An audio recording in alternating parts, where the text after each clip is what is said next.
Hello and welcome, movie fans, to Cinema Roundup, where we review and discuss films. This is a film review, avoiding any major plot points and spoilers. My name is David, and today we are reviewing Spider-Man Homecoming. Spider-Man Homecoming now sees Tom Holland portray Peter Parker / Spider-Man this time around. Homecoming focuses on a sophomore Peter Parker living a post-Civil War life and post-Spider-Man origin. You know the origin: a spider bite, with great power comes great responsibility, and a dead uncle. There's a brief mention of this as a conversation between Peter and his best friend Ned, played by Jacob Batalon, comes to an end, but the subject isn't mentioned again. The film is more interested in what it's like for a high schooler to have superpowers. What do you do when there's a metal-winged thief that you can stop, but you have school responsibilities, when you're not a billionaire and others depend on you? The film gives you a true sense that this is a real high school kid dealing with his superpowers. This is likely due to how Peter Parker is treated, like a teenager. In a particular scene, Peter remarks, "Sick of Mr. Stark treating me like a kid." But you are a kid. Yeah, a kid who can stop a bus with his bare hands. This exchange really paints the film's motive and who Peter is. This is the driving force for the film. Peter is intent on becoming an Avenger, trying to impress Tony Stark to do so, while Tony wants him to reach his true potential, but in due time and with caution. Tony Stark truly takes on the role of a father figure for Peter, someone he idolizes and someone that has his best interest at heart. For those concerned over the amount of Tony Stark in a Spider-Man film, rest assured, the amount of Tony Stark is on par with the amount of Spider-Man in Civil War. His scenes are spread throughout, but his presence is definitely felt, with consistent mentions and Jon Favreau's Happy Hogan keeping an eye on Peter when Tony is unable to. This is a Spider-Man film through and through. We see Peter on the decathlon team, joined by best friend Ned, not-so-friendly Flash Thompson, love interest Liz Allen, and Zendaya's Michelle. Something I thought was a kind of clever way to explain how these somewhat differing people would know of each other, not having to resort to the Breakfast Club detention trope. Flash Thompson, played by the sublime Tony Revolori, is portrayed as a subdued bully here, mostly making jokes at Peter's expense, or as he so fondly calls him, Penis Parker. You can see the similarities between this Flash incarnation and the Breakfast Club's Bender. This isn't a beat you up or take your lunch money bully, but more of the say something stupid and I'll point it out and the I'm better than you bully. Zendaya's Michelle receives a surprisingly little amount of screen time, considering she was heavily marketed. Most of what you see of her in the trailers will be what you see of her in the film. Peter's love interest, Liz Allen, played by Laura Harrier, has more screen time, understandably, even though she wasn't marketed as much. Liz Allen is, at least for me, the first believable potential love of Peter Parker. Liz Allen is a high school senior, very involved in her schooling. She's the team captain of the decathlon team and is in charge of putting the homecoming dance together. Though beautiful and popular, these details, along with Laura Harrier's overall portrayal, help sell the idea that someone like her could be into someone nerdy like Peter Parker.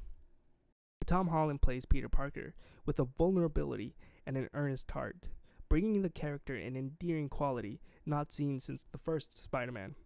This isn't a Peter Parker that automatically gains courage as soon as the suit is on, or begins doing out-of-character things. The suit simply augments who Peter already is. He's still smart, funny, earnest, and brave, but vulnerable, something the suit can't hide.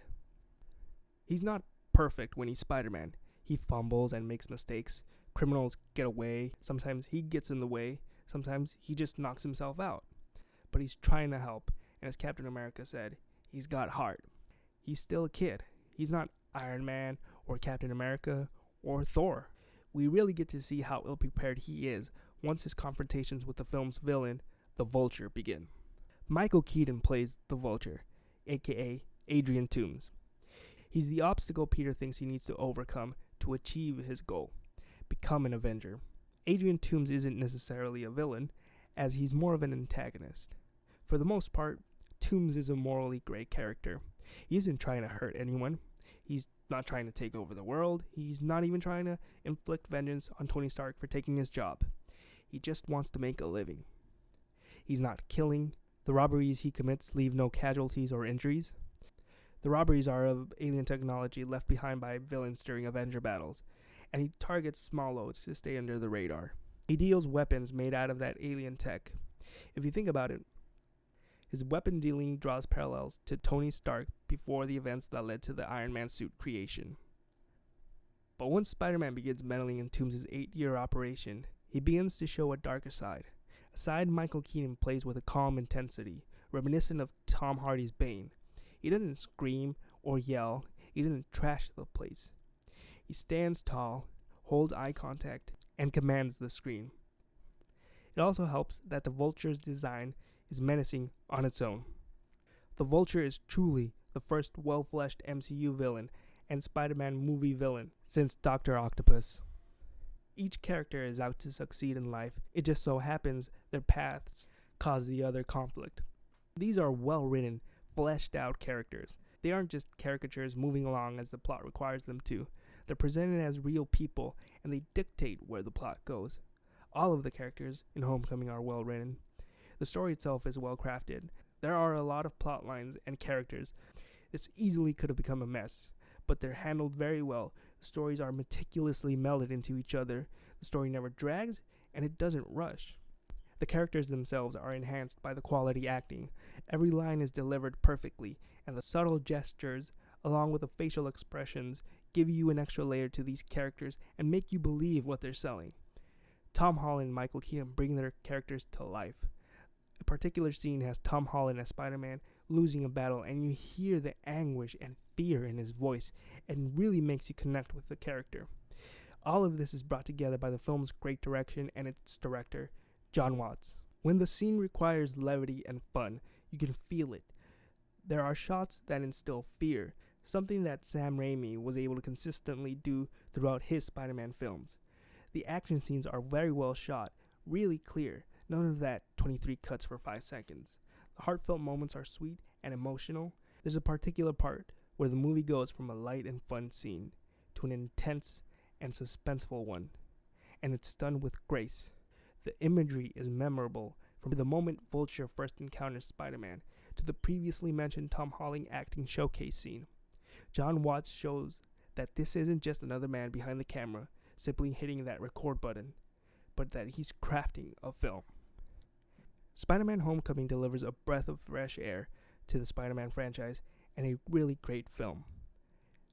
Guys, I'm going to give Spider-Man Homecoming a 9 out of 10. I'm sure I didn't need to tell you, but go watch this film. It's a fun and well-made film. Alright everyone, that's all I have to say about that. I really hope you enjoyed it and found it insightful. Join the film discussion and leave your comment below. Engage someone in a conversation. What did you think of the film? Did you enjoy it? Did you dislike it? I want to thank you for making it this far into the video, and I hope you consider subscribing to stay updated on our future uploads. Have a great day, and I'll see you next time at the theaters.